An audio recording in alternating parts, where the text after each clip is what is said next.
Dans un avenir proche, une grande guerre détruit le monde. Maintenant, la Terre est un désert post-apocalyptique connu sous le nom de Terre perdue et tout ce qu'il reste de l'humanité vit dans une seule ville. Ils sont gouvernés par le Seigneur suprême et l'Église est chargée de maintenir l'ordre. Un jour, une femme nommée Grey est pendue pour sorcellerie et l'exécuteur en fait un exemple de ce qui arrive à ceux qui défient l'Église. Après le départ de l'exécuteur, Grey utilise sa magie pour faire halluciner un soldat, le persuadant qu'il est celui qui va être pendu. Il tire sur la corde pour se sauver, libérant ainsi Grey. Il pense ensuite l'avoir à côté de lui et ouvre le feu, tuant involontairement un autre soldat. Lorsque l'exécuteur l'apprend, elle tue le soldat ensorcelé et mène les autres à la recherche de Grey. Pendant que le groupe fouille la pièce, Grey se cache dans les ombres pour tuer les soldats un par un jusqu'à ce qu'il ne reste que l'exécuteur. Grey parvient à l'encercler en la menaçant d'un couteau et l'exécuteur lui dit de le faire, mais au lieu de lui donner une mort rapide, Grey choisit de la pendre. En s'éloignant, la foule s'écarte pour elle et l'appelle « la sorcière qui ne sera pas pendue ». Pendant ce temps, Boyce erre seul sur son cheval mais s'arrête à un tunnel parce qu'il sent qu'il est sur le point d'être pris en embuscade. Lorsqu'il le dit à voix haute, un groupe d'hommes sort de leur cachette et l'un d'eux essaie de voler le pistolet de Boyce. Cependant, il est attaché à un serpent à 2 têtes qui le tue immédiatement. Ensuite, Boyce ferme ses mains pour faire apparaître des armes et tue rapidement toute la bande avant qu'il ne puisse le toucher. Avant de partir, il s'assure de récupérer son serpent. De retour à Grey, elle trouve refuge dans une tour et laisse de l'argent à une femme aveugle, qui la reconnaît grâce à sa gentillesse. Plus tard, ils sont visités par la reine Aegeret, le capitaine de l'Overwatch. La reine veut racheter le pouvoir de se transformer en loup épais avec des bijoux fantaisie. Grey ne refuse jamais à personne et accepte le travail, expliquant qu'elle embauchera un chasseur pour tuer un change-forme et prendre leur pouvoir. Son délai sera la prochaine pleine lune, qui aura lieu dans 6 jours. Pendant que Grey prépare ses lames pour partir, Jurey essaie aussi d'acheter un souhait, il veut que Grey échoue devant la reine. Il jure qu'il lui est loyal, mais il pense que ce pouvoir la détruira. Grey ne le croit pas et pense qu'il est simplement jaloux, mais comme elle ne refuse personne, elle prend sa montre comme paiement. Ensuite, Grey utilise un sort pour regarder les terres perdues et trouver ce dont elle a besoin. Elle observe un groupe d'hommes tentant de combattre un énorme loup, mais ils sont tous tués en quelques secondes. Pendant ce temps, le Seigneur suprême est au lit et demande l'aide de la reine car il s'est encore mouillé. La reine appelle les domestiques tout en insultant son mari, clairement fatigué de devoir s'occuper de lui. Peu de temps après, elle embrasse Boyce alors qu'il est révélé qu'ils ont une liaison. Lorsque Boyce essaie de sortir discrètement du château, il est arrêté par les gardes, alors il crache l'alcool qu'il boit sur une torche pour enflammer un garde. Ensuite, il donne un coup de pied à l'autre pour le faire tomber dans les escaliers. Plus tard dans un bar, Grey s'approche de Boyce et tente d'engager ses services de chasseur car il est connu pour sa connaissance des terres perdues. Boyce ne veut jouer qu'au jeu de hasard, alors Grey joue contre lui et gagne facilement au premier tour. Il hésite encore à accepter sa mission car la plupart des gens ne survivent pas aux terres perdues, alors Grey lui dit que s'il la ralentit jamais, il a la permission de l'abandonner. Ensuite, Boyce lui parle d'un grand loup qui vit à un endroit appelé Skull River. Grey réalise que le nom correspond à sa vision et promet de payer Boyce avec la montre s'il Y emmène. À ce moment-là, un groupe de soldats entre dans le bar et l'un d'eux ouvre le feu depuis le dessus, mais Boy lance le serpent sur lui pour le tuer rapidement. Le corps tombe et le serpent saute sur le bras d'un autre soldat, alors son partenaire coupe le membre et le serpent s'échappe. L'exécuteur rejoint ensuite le combat et utilise son couteau pour tuer rapidement le serpent. Lorsqu'elle se retourne, Grey et Boyce sont déjà partis. À l'église, le patriarche rappelle à tous que les sorcières et les hérétiques doivent être traduits en justice. La foule fait semblant de prier tout en passant secrètement une note sur un mouvement rebelle. Après la messe, il est révélé que le patriarche sait pour la note et il remarque que Grey est devenu le symbole de la rébellion. L'exécuteur amène la femme aveugle et lui marche sur la main jusqu'à ce qu'elle explique que Jurey et la reine ont visité Grey. Le patriarche ordonne à l'exécuteur de trouver Grey et de la faire avouer qu'elle a manipulé leurs dirigeants avant de la pendre. Dans les terres perdues, Grey et Boyce campent pour la nuit. Boyce essaie d'attraper un nouveau serpent mais n'en trouve aucun qui lui convienne. Pendant que Grey essaie de dormir, Boyce s'approche d'elle avec sa lame, mais elle l'arrête avec son couteau. Cependant, il est là pour tuer le scorpion qui allait la piquer. Le lendemain, le duo arrive à un poste de traite tenu par les frères et sœurs Mara et Ross, qui sont de vieux amis de Boyce. Mara embrasse Boyce avant que le duo ne soit invité à entrer. Boyce explique qu'ils trouveront le change-forme dans une semaine et Grey précise qu'elle en a besoin dans quelques jours, donc Boyce décide qu'ils prendront un raccourci très dangereux. Cette nuit-là, Boyce et Mara s'amusent sous les draps et regrettent de ne se voir qu'une fois par an. Lorsque le duo part le matin, Boyce prévient Mara que les frères et sœurs sont les seuls visages amicaux dans les terres perdues, et Grey remarque un squelette de bête dans une cage. Pendant ce temps, l'exécuteur et tous ses soldats ont commencé à fouiller les terres perdues en train. La reine rend visite au patriarche puisqu'il a autorisé l'utilisation du train sans la consulter, sans parler du fait qu'il a envoyé tous les soldats et laissé la ville sans défense. Le patriarche dit avoir entendu des rumeurs de trahison à son sujet, mais la reine l'assure que ce ne sont que des mensonges. Plus tard, le patriarche appelle l'exécuteur dans le train et lui dit qu'il a confirmé que la reine ment, donc ils doivent capturer la sorcière rapidement.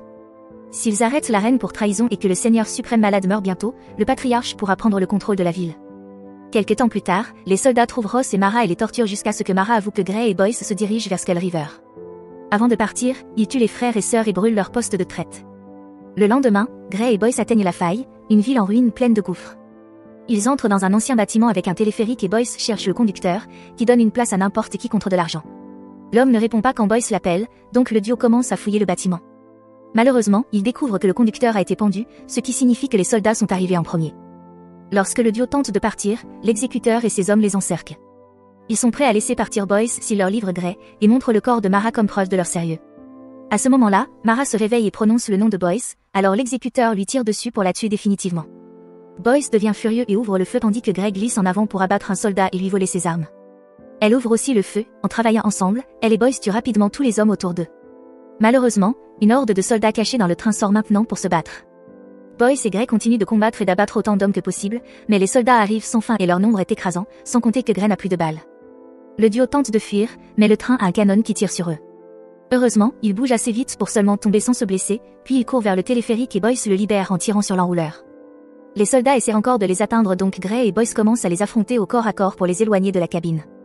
Comme elle est maintenant en mouvement au-dessus d'un énorme gouffre, les soldats tombent de grande hauteur vers leur mort. Certains hommes apparaissent sur le toit de la cabine et Gray grimpe immédiatement pour les combattre avec ses lames. Elle bouge rapidement pour vaincre la plupart d'entre eux et fait un grand saut sur le bord de la cabine pour forcer le dernier à la suivre, maintenant elle peut simplement lui trancher la main pour le faire tomber. À l'intérieur de la cabine, Boyce combat aussi à main nue quelques soldats restants. Voyant ces hommes être vaincus, l'exécuteur ordonne à un soldat de couper les câbles. La cabine pend maintenant d'un côté et Gray doit s'accrocher avec ses lames. Boyce brise une fenêtre pour faire tomber un autre soldat. Ensuite, l'exécuteur tire sur l'autre câble et la cabine descend, glissant à travers un bâtiment avant de s'écraser contre le flanc du gouffre. Gray et Boyce commencent à grimper la paroi rocheuse et réussissent à quitter la cabine juste avant qu'elle ne tombe.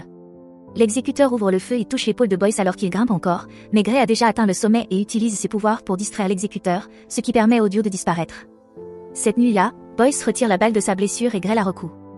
Boyce pense à ses amis perdus et jure de se venger de l'exécuteur. Avant de s'endormir, ils observent les couleurs et les éclairs dans le ciel. Le lendemain, la reine apprend qu'elle est enceinte. Elle sait que le père est Boyce mais prétend que c'est le Seigneur suprême. Maintenant qu'elle a un héritier pour sécuriser le trône, elle pose un oreiller sur le visage du Seigneur suprême et l'étouffe jusqu'à ce qu'il meure. Pendant ce temps, Gray et Boyce atteignent le fléau des ombres, une zone envahie par les démons la nuit. Cependant, ils entendent le train de l'exécuteur arriver et n'ont d'autre choix que de rester ici. Ils se cachent dans une tour de refroidissement et détruisent plusieurs bidons pour répandre de l'essence sur le sol. Lorsque la nuit tombe, les lumières de la tour s'allument et un démon tente de les attaquer. Boyce jette un briquet sur l'essence pour créer un cercle de feu qui les entoure.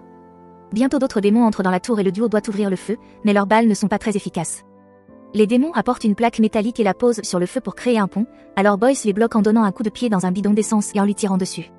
Un démon saute alors que le bidon explose et plaque Boyce au sol pour l'attaquer, mais Gray le tire en arrière en le poignardant avec ses lames. Quand le démon tord son corps pour essayer de l'attraper, Gray doit sauter et le combattre à main nue. Boyce plaque la créature et l'empale sur une tige de métal pendant que Gray lance une lame sur un autre réservoir d'essence. Cette fois, l'explosion est plus grande et attire l'attention du chef démon, qui observe depuis le sommet de la tour avec ses sbires. Il saute et attaque les deux humains tandis que le chef appelle Gray par son nom, disant qu'elle n'aurait jamais dû revenir ici. Gray utilise la magie pour le repousser et lance du feu depuis sa main, contrôlant le cercle de flamme entier pour le transformer en une énorme tornade de feu qui brûle tous les démons, y compris leur chef. Ensuite, Boyce remarque qu'il n'a rien ressenti, alors Gray lui explique que ce n'était pas réel, elle a utilisé une illusion pour faire croire aux démons qu'ils brûlaient, et ils sont morts à cause d'un effet placebo. Elle révèle qu'un trésor rempli de pouvoir est caché ici, et qu'il y a des années, un homme l'a engagé pour le voler. Cependant, cet endroit est tellement corrompu qu'il a transformé l'homme et ses sbires en les démons qu'ils viennent d'affronter. Le lendemain, le patriarche annonce que le souverain est mort mais que la reine est enceinte, donc l'enfant sera le nouveau souverain. Les citoyens ne réagissent pas, alors Gray tire une balle en l'air pour forcer la foule à scander en faveur de la reine et de son enfant. Ensuite, le patriarche s'agenouille devant la reine, promettant de la conseiller loyalement. Pourtant, en privé, il l'insulte et appelle l'exécutrice pour lui ordonner d'accélérer. De son côté, la reine manipule Gray en l'embrassant, espérant utiliser son armée pour ses propres objectifs. Boyce et Gray arrivent au champ de feu, et Boyce annonce qu'ils atteindront leur destination le lendemain. Le combat contre le métamorphe sera dangereux, alors Gray pense que Boyce devrait prendre son paiement et partir. Il refuse et lui demande de revenir avec lui, mais elle ne peut pas, car une malédiction l'oblige à accepter chaque mission. Le jour suivant, Boyce et Gray traversent un tunnel quand ils entendent le train approcher. Comme ils ne peuvent pas le distancer, ils élaborent un plan. Gray se tient sur les rails et attend que le train soit assez proche avant de commencer à courir. L'exécutrice ordonne immédiatement au train de la pourchasser, sans se rendre compte qu'il s'agit d'un piège. Gray le guide vers une voie brisée et saute à la dernière seconde pour que Boyce la rattrape. Le train ne peut pas s'arrêter et tombe dans l'abîme, provoquant une explosion qui tue l'exécutrice et tous ses hommes. Quand le patriarche apprend cela, il tente de rassembler sa garde pour prendre le trône par la force. Mais Gray et son armée le prennent par surprise, tuant ses soldats et laissant la reine comme seule dirigeante de la ville. Ensuite, Gray et la reine célèbrent en s'amusant sous la couette. Le lendemain, Gray et Boyce arrivent à la rivière Crâne, une zone remplie des ossements des victimes du loup. Ils fouillent un vieux bâtiment et trouvent des signes de vie, mais personne en vue. Boyce dit à Gray qu'il devrait repartir, mais elle veut terminer sa mission. Quand la nuit tombe, Gray couvre ses doigts de griffes en argent et sort. Boyce essaie de l'arrêter, mais il est trop tard, la pleine lune provoque sa transformation. Il était en fait le métamorphe depuis le début, et Gray pense qu'il a accepté de la guider ici pour la tuer. Le corps de Boyce grandit et ses vêtements se déchirent alors qu'il devient un immense loup. Gray lui jette la montre avant de l'attaquer avec ses griffes en argent, mais Boyce est clairement plus fort et la projette facilement. Gray crée alors une illusion d'oiseaux attaquants pour se cacher. Quand Boyce saute sur l'oiseau géant, l'illusion se dissipe et Gray le poignarde avec les griffes.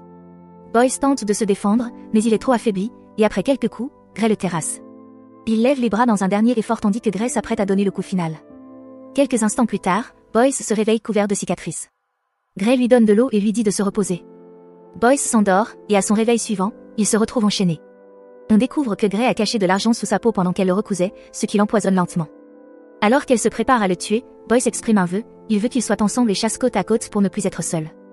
Gray accepte en précisant qu'il y a un prix à payer. À cet instant, les nuages se dissipent et la lune le force à se transformer à nouveau, alors Gray commence à lui ouvrir la poitrine. Le lendemain matin, Gray dépose la montre sur la tombe de Boyce et part avec sa peau. En entrant dans la ville, les esclaves scandent son nom, et les gardes n'arrivent pas à les calmer. Bientôt, les rebelles font tomber la croix géante de l'église. Gray donne la peau à Gray avec des instructions pour que la reine en obtienne le pouvoir. Quand Gray lui fait remarquer qu'elle a échoué dans sa mission, Gray répond qu'elle a tué l'amant de la reine, et que désormais Gray peut la posséder, ce qui était son véritable souhait. Plus tard, la reine s'effondre en réalisant que la peau appartient à Boyce, désormais mort. Son but avait toujours été de devenir une bête pour être avec lui, mais Gray lui dit que Boyce l'avait corrompu. La reine comprend qu'il l'a trahi et le tue d'un coup d'épingle à cheveux dans le cou.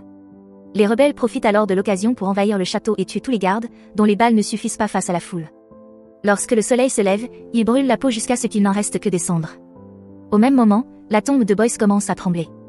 Quelque temps plus tard, un Boyce ressuscité retrouve Gray avec l'intention de la tuer. Mais Gray lui avoue qu'elle a toujours su qu'il était l'amant de la reine.